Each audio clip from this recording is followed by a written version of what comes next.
দর্শক, আজ থেকে শুরু করলাম 10টা খবর একসাথে সন্ধেবেলায়। প্রথম খবর যেটা শুরু করব সেটা কিন্তু হচ্ছে ভাইপোর খবর দিয়ে। ভাইপো আবার হাইকোর্ট চত্বরে।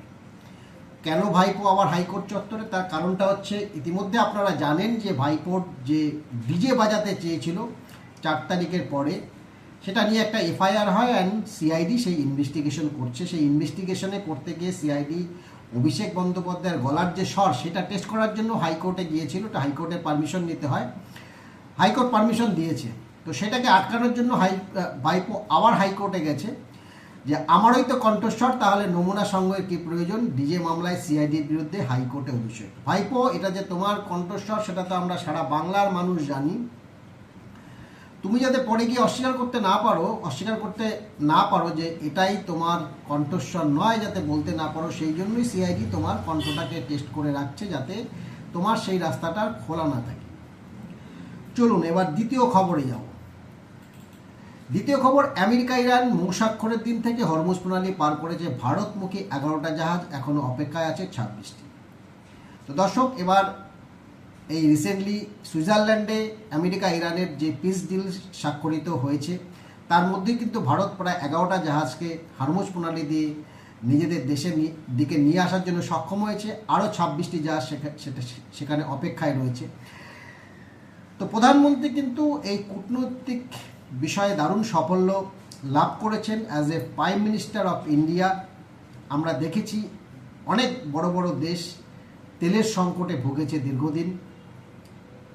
এই ইরান আমেরিকার যে যুদ্ধ, সেই যুদ্ধ নিয়ে কিন্তু আমরা ভারতবর্ষ কিন্তু সেরকমভাবে তার অভাব কোনোদিন অনুভব করতে পারিনি। যদিও তেলের দাম সামান্যটা কিছু বেড়েছিল ইন্ডিয়াতে, কিন্তু তুলনামূলকভাবে অন্যান্য আরও দেশে যে রকমভাবে সংকট দেখা দিয়েছিল, একটা আকাল দেখা দিয়ে গেছিল, সেই রকম পরিস্থিতি কিন্তু আমাদের প্রধানমন্ত্রী ভারতবর্ষে হতে দেয়নি। তো আরও তেল আসছে এবং তেলের দাম আস্তে আস্তে নিম্নগতি। তো আশা করা যায় ভবিষ্যতে আমাদের দেশেও তেলের দাম আরও কমবে। দক্ষ কর্মী তৈরির লক্ষ্যে রাজ্যে প্রশিক্ষণ মহা অভিযান, 24 ঘন্টায় আবাসিক শিবিরে পাঠ নেবেন বিজেপির নেতাকর্মীরা। ভোটে ক্ষমতায় আসার পর বিজেপি কিন্তু তাদের যে সাংগঠনিক শক্তি সেটাকে জোরদার কিন্তু সেখানে তারা প্রশিক্ষণ দেওয়ার চেষ্টা করছে তাদের কর্মীদের, যাতে সংগঠনকে আরও শক্তপোক্ত করা যায়। ইতিমধ্যে আমরা দেখছি বিভিন্ন জেলাতে বিভিন্ন ব্লকে ব্লকে কিন্তু এই বিজেপি কর্মীদের জন্য ট্রেনিং হচ্ছে। নেতারা গিয়ে সংগঠনকে মজবুত করার কাজে কিন্তু নিযুক্ত রয়েছে। তো তেমনটি আরও একটা প্রশিক্ষণ মহা অভিযান শুরু করছে বিজেপি, যেখানে কর্মীদেরকে 24 ঘন্টার মধ্যে আবাসিক সেখানে থেকেই একটা ট্রেনিংয়ের ব্যবস্থা করা হবে, যাতে সংগঠনকে আরও ভালো করা যায়। পরবর্তী নিউজ যেটা রয়েছে, শিশু সন্তানের জন্য রক্ষা কবচ পেল অদিতি দেবরাজ এর আবেদন খারিজ। দেবরাজ কিন্তু ভাইপোর একদম ডানহাত ছিলেন, তোলাবাজির মহামাস্টার নিউটাউন এরিয়ায়। তো দেবরাজের কবে গ্রেপ্তার হয় সেই জন্য বাংলার মানুষ কিন্তু অধীর আগ্রহে অপেক্ষা করে রয়েছে। যদিও তার স্ত্রী এবং তারা দুজনেই তোলাবাজির ব্যবসা করতেন আর কি। যাই হোক, একজন শিশু সন্তান রয়েছে, সেই জন্য হাইকোর্ট তাকে তার আবেদন, সেই আবেদনে সাড়া দিয়েছে, রক্ষা কবচ পেয়েছে, কিন্তু দেবরাজকে দেওয়া হয়নি। তো আশা করছি দেবরাজের গ্রেপ্তারি কিন্তু খুব দ্রুত বাংলার মানুষ আমরা দেখতে পারব।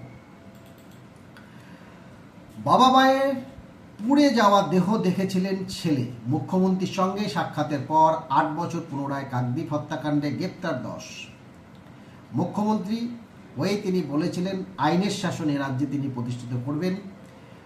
গতকালই আমরা নিউজে দেখেছিলাম যে তারা মুখ্যমন্ত্রীর সাথে দেখা করেছিলেন এবং আগের মুখ্যমন্ত্রী যে বিচার দিতে পারেননি, বিচার দেবেন কি? তিনি তো এগুলোকে সব লুটপাট তথ্য প্রমাণ লোপাটের জন্য পুলিশ প্রশাসনকে তিনি শিখিয়ে দিয়েছিলেন, যাতে এরা সবাই পার পেয়ে যায়, এমন করে হালকা কেস দাও যাতে সবাই জামিনে মুক্ত হয়ে আবার যে যার রাজত্ব, পার্টির ক্যাডার, পার্টির গুন্ডামি কাজ করতে পারে। তো সেই জন্য পরিবারগুলো বিচার পায়নি। তো মুখ্যমন্ত্রীর সাথে দেখা পড়ার পরেই কিন্তু অ্যাকশন শুরু হয়ে গেছে। ইতিমধ্যে 10 জন এখানে গ্রেপ্তারি খবর পাওয়া যাচ্ছে। এবং মুখ্যমন্ত্রী তাদের বলেছেন তিনি সর্বোচ্চ পর্যায়ে চেষ্টা করবেন যারা বিচার পাননি এই মমতা ব্যানার্জির আমলে তাদেরকে সঠিক বিচার দেওয়ার জন্য যতটুকু করার যা করার তার সামর্থ্যের মধ্যে রয়েছে তিনি সেটা কিন্তু করবেন। মোথাবাড়িতে বিচারকদের হেনস্থার ঘটনায় কংগ্রেস প্রার্থীকে গ্রেপ্তার করলো এনআইএ। কোন ষড়যন্ত্রে যুক্ত সায়েম চৌধুরী ওই যে বিচারকদের উপর কিভাবে অত্যাচার করা হয়েছিল সেই জন্য গ্রেপ্তার হয়েছেন, নিশ্চয়ই কোনো ষড়যন্ত্রে যুক্ত রয়েছেন। তো এখন তো আর পিসি নেই, পিসির উস্কানিতে তখন সবাই ঝাঁপিয়ে পড়েছিলেন সেখানে মোথাবাড়িতে, এবং আমরা দেখেছিলাম সেই তখনকার পুলিশ প্রশাসন কিন্তু কোনো ভূমিকা নেয়নি। এই যে বিচারকরা যেভাবে সেদিন দিন কাটিয়েছে, প্রাণকে বাঁচে হাতে নিয়ে তারা ওখান থেকে ফিরে এসছে, পুলিশ প্রশাসনের যে ভূমিকা সেটা ছিল কিন্তু সত্যি বলার মতন নয়। তো সেই কারণে এনআইএর ইনভেস্টিগেশন হয়েছে কোর্টের আদেশে, এবং এখন আশা করি তারা কঠোর শাস্তির দিকেই কিন্তু আগাবে বিচার ব্যবস্থা, এবং আগামী দিনে এদের ছাড়া পেতে কিন্তু অনেক আমার মনে হয় যে কঠিন সমস্যার সম্মুখীন হতে হবে। পরবর্তী যে খবরটি রয়েছে, সোমবার বিধানসভায় পেশ হবে সম্পত্তি বাজেয়াপ্ত বিল। কি রয়েছে তাতে, কি ভেবেছে সরকার? তিনি মুখ্যমন্ত্রী অলরেডি বিধানসভায় বলেছেন যে তিনি তার স্বরাষ্ট্র দপ্তর নতুন একটা বিল আনবেন যাতে করে যারা এই দুর্নীতি করেছেন এটা না ভেবে পার পেয়ে যান, এটা ভেবে যাতে না পার পেয়ে যান যে জামিন আইনি লড়াই করে জামিন নিয়ে বেরিয়ে যাব, 2 মাস জেল খাটবো, বাস হয়ে গেল। যারা অভিযুক্ত, যাদের প্রমাণ হবে যে তারা সত্যি সম্পত্তি বিভিন্ন জায়গায় সরকারি সম্পত্তি বা অন্য কারো সম্পত্তি লুট করেছে, তোলাবাজি করেছে, সেই ক্ষেত্রে কিন্তু তাদের যে সম্পত্তি, বিপুল সম্পত্তির পাহাড়, সেই সম্পত্তিকে বাজেয়াপ্ত করে সেটাকে নিলামে চড়িয়ে সেটা কিন্তু সরকার আদায় করবে। সেরকমই একটা বিল পাশ করতে চলেছে আমাদের রাজ্য সরকার। সেই বিল পাশ হলে কিন্তু যারা এই মুহূর্তে এই তোলাবাজি দুর্নীতি কাজ কারবারে গ্রেপ্তার হচ্ছেন তাদের কিন্তু এই হিসাব কিন্তু চুকাতে হবে যে টাকা আপনারা এই রাজ্যের মানুষের থেকে বা এই রাজ্যের সরকারি কোষাগার থেকে চুরি করেছেন। পরবর্তী যে খবর রয়েছে, শহরকে মৃত্যুপুরীতে পরিণত করেছে তৃণমূল, তারাতলা বিপর্যয় ক্ষতিপূরণ ঘোষণা করলেন মুখ্যমন্ত্রী। বিধানসভায় আজ তিনি বক্তব্য রেখেছেন, সেখানে কিভাবে আগের তৃণমূল সরকার এই রাজ্যকে একটা মৃত্যুপুরীতে পরিণত করেছেন, কিভাবে গাফিলতি করেছেন তাদের যে কাজকর্ম, সরকারি কাজকর্মে, সেটার ব্যাখ্যা দিয়েছেন। সেটা নিয়ে আলাদা ডেডিকেটেড আমি একটা ভিডিও করেছি, সেই ভিডিওটা আপনারা দেখে নিতে পারেন।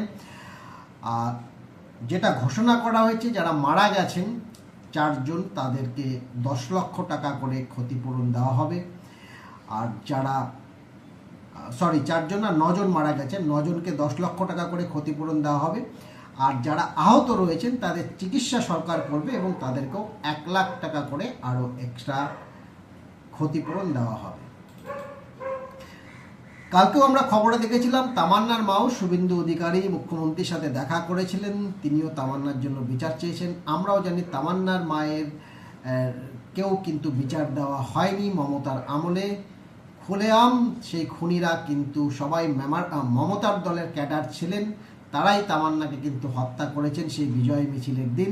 যেহেতু তামান্নার পরিবার শিশু, তামান্নার বাবা মা তারা সিপিএমের সাথে যুক্ত ছিলেন, সেই আক্রোশ মেটাতে গিয়ে তামান্নাদের যে বাড়ি, সেই বাড়ির দিকে লক্ষ্য করে তৃণমূলের যে বিজয় মিছিল সেখান থেকে বোমা ছোড়া হয়। সেই বোমার আঘাতে ছোট্ট তামান্না মারা যায়। তো সেই বিচারও মমতা ব্যানার্জি দিতে পারেনি। তো এখন তিনি মুখ্যমন্ত্রীর কাছে এসেছেন। মুখ্যমন্ত্রী কিন্তু তামান্নার মা বাড়ি যাওয়ার আগেই বাড়ি গিয়ে দেখেন যে 2 জন আসামি কিন্তু ইতিমধ্যে গ্রেপ্তার হয়ে গেছেন, যেটা মুখ্যমন্ত্রী এর পরে কিন্তু তার যে সোশ্যাল মিডিয়া হ্যান্ডেল সেখানে পোস্ট করেছেন যে আইনের শাসন প্রতিষ্ঠিত হয়েছে, কেউ রেহাই পাবে না, যারা অন্যায় করেছে, অবিচার করেছে তামান্নার সাথে তাদের কিন্তু শাস্তি পেতেই হবে। আরজিকর কেস তদন্তে গা ছাড়া মনোভাব দেখাচ্ছে সিবিআই, ক্ষুব্ধ হাইকোর্ট। আরজিকর মামলা সিআইডিকে দেওয়া হোক সাবাল তিলোত্তমার পরিবারের। Very twisting. এখানে একসময় তারা সিবিআইয়ের কিন্তু জন্যই দাবি করেছিল। সে তৎকালীন যে রাজ্য সরকার ছিল, মুখ্যমন্ত্রী, যদিও মুখ্যমন্ত্রীর উপরে এ রাজ্যের মানুষের কোনো বিশ্বাস ছিল না, এবং আমরা দেখেছি তিনি কিভাবে তথ্য প্রমাণ লোপাট করার জন্য তার তত্ত্বাবধানে তার দপ্তর এবং তার প্রশাসনিক সমস্ত দপ্তরকে তিনি কাজে লাগিয়েছেন যাতে আরজি করে কোনো ধরনের তথ্য প্রমাণ না থাকে। তো সেই ক্ষেত্রে সেই সময়ের পরিপ্রেক্ষিতে তারা সিবিআই দাবি চেয়েছিলেন, এবং তারপরেও আমরা দেখেছি সিবিআইও কিন্তু সঠিক ভূমিকা পালন করেনি এবং আদালতের কাছেও নানাভাবে নানা সময় তিরস্কৃত হয়েছে। তো এখন কিন্তু যেহেতু সরকারের পরিবর্তন হয়েছে, আর যে অভয়ার মা তিনি নিজেও বিধায়ক হয়েছেন এবং আমরা দেখছি এ রাজ্যে আইনের শাসন প্রতিষ্ঠিত হয়েছে, সেই ক্ষেত্রে এখন তারা সিআইডির উপর ভরসা করছেন এবং তারা চাইছে সিআইডি আবার সেটাকে তদন্ত করুক এবং সত্যিটা উদ্ঘাটিত হোক, যারা দোষী ছিলেন তাদের উপযুক্ত শাস্তি হোক এবং অভয়ার মা, অভয়ার পরিবার তারা বিচার পাক।